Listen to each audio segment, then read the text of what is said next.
নবম শ্রেণীতে গণিতের উপপাদ্য 22 সেখানে আছে বৃত্ত সংক্রান্ত উপপাদ্য। সেখানে আছে একটা বৃত্তের অর্ধবৃত্তস্থ কোণ এক সমকোণ হয়। তো আমরা এটা প্রমাণ করার চেষ্টা করি।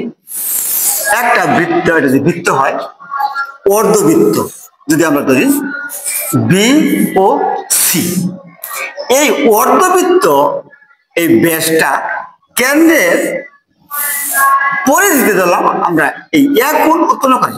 প্রমাণ করতে হবে যে বি এস সি কোণ সমান সমান 90 ডিগ্রি, অর্থাৎ এক সমকোণ। এখন এইটা প্রমাণ করার ক্ষেত্রে আমরা কিন্তু জানি কেন্দ্রস্থ কোণ বৃত্তস্থ কোণের দ্বিগুণ, অর্থাৎ এইখানে যদি কেন্দ্রে যা হবে তার অর্ধেক হবে বিএসসি কোণ, অর্থাৎ বৃত্তস্থ কোণ।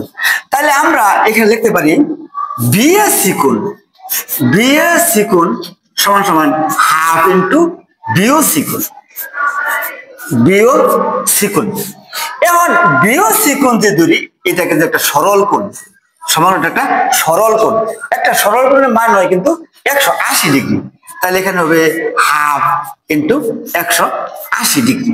তাহলে কাটি, তাহলে 90 ডিগ্রি কাটা গিয়ে থাকে 90 ডিগ্রি, অর্থাৎ বিএসসি কোণ এর মান হবে 90 ডিগ্রি।